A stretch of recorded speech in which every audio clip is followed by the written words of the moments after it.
Welcome to my channel guys. So ngayon mag road trip tayo papunta sa may Tagaytay.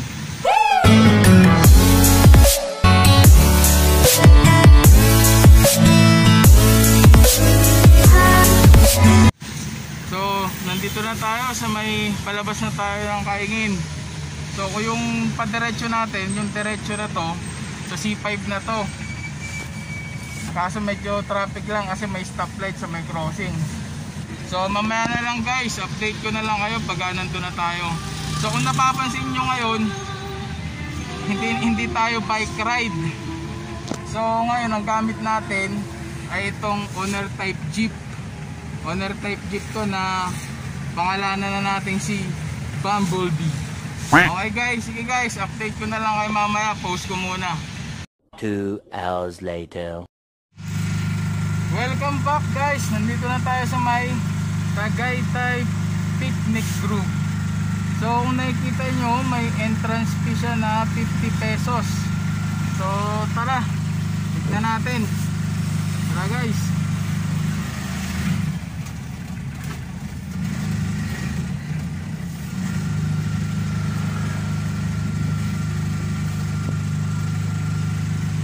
Sige guys, post ko muna. Medyo mag-aahon tayo guys. Sige, post ko muna guys. A few moments later.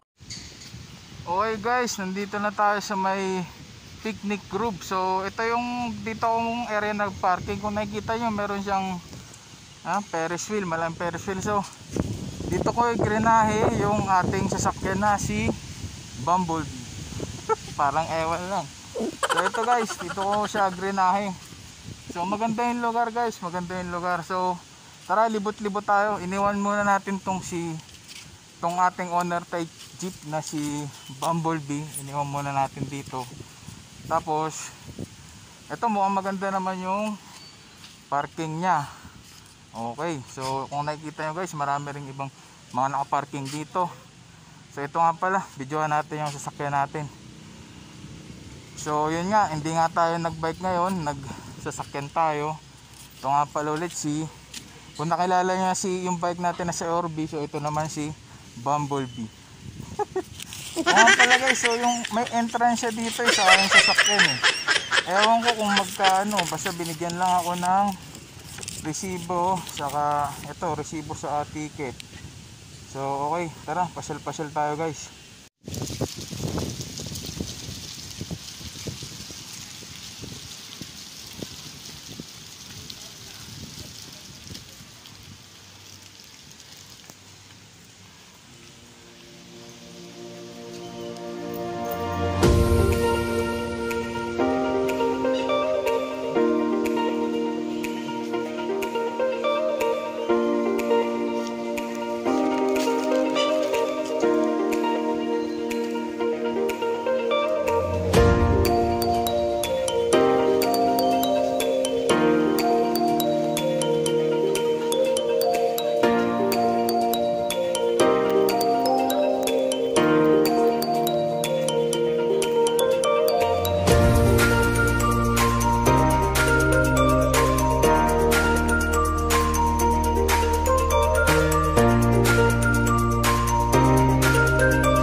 So hello guys, ngayon pahinga muna tayo dito. So nandito tayo sa may upuan at nasa likod natin yung magandang view. So ayan, so tayo, ayan guys, sa likod natin yung view. So ikot ko ng 360.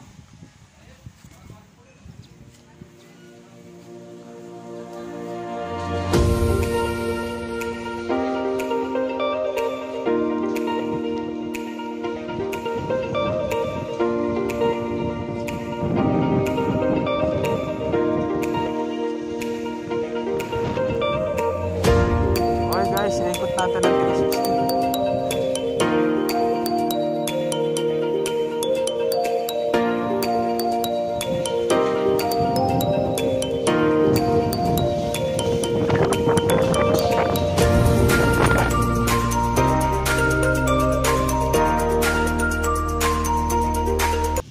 guys, so kung nakita nyo, madaming namamasyal din, no? Pero mas madami daw ng mga nakaraan. Pero madami na rin ngayong mga namamasyal.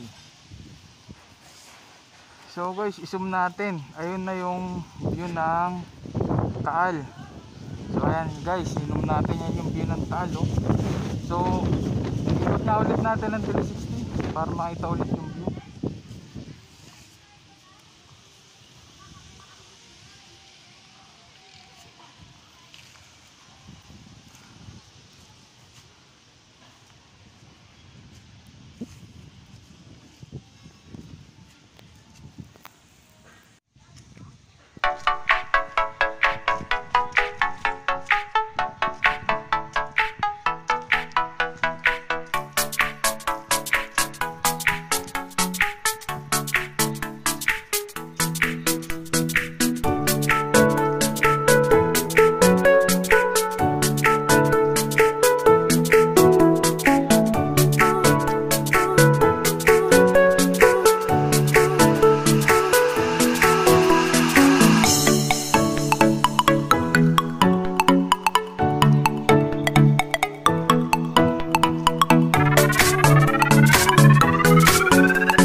Welcome. So nandito tayo, papahinga muna dito. Nakaupo sa may cottage dito eh.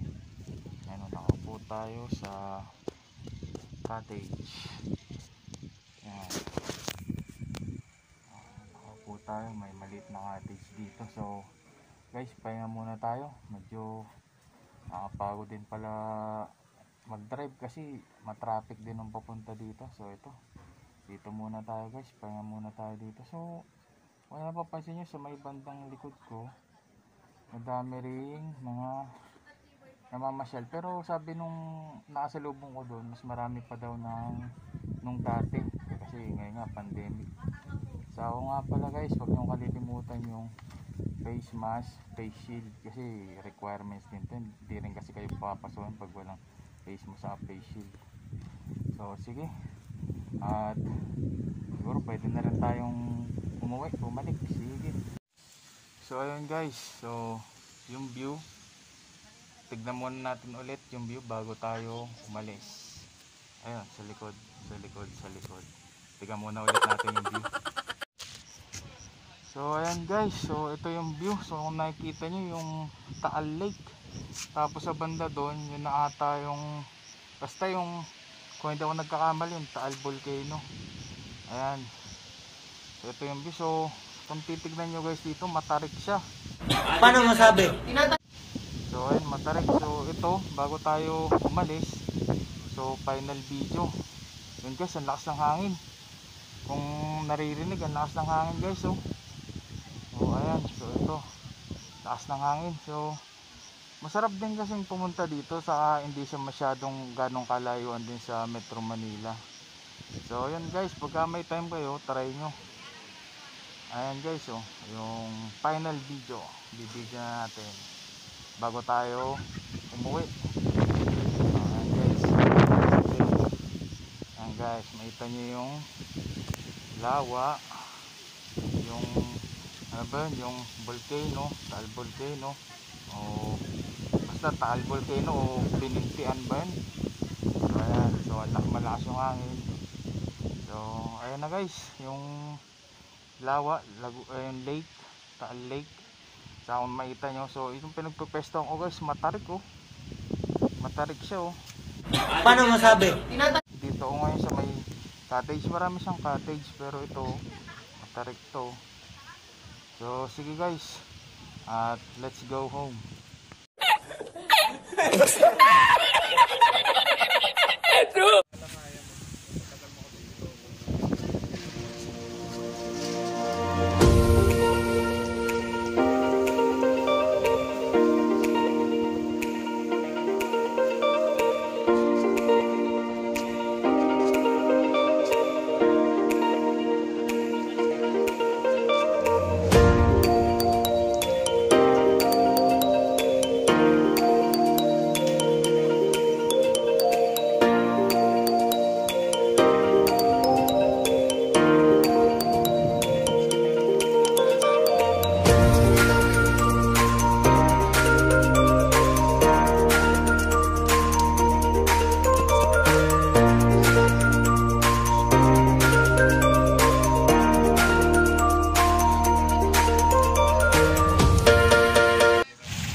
Okay guys, welcome back. Nandito na tayo sa may kahabaan ng C5. So papasok na tayo ng Kaingin. Okay, nakarating na rin tayo pa uwi. Okay guys, nandito na tayo sa may Kaingin. So dito ko na tatapusin yung vlog natin.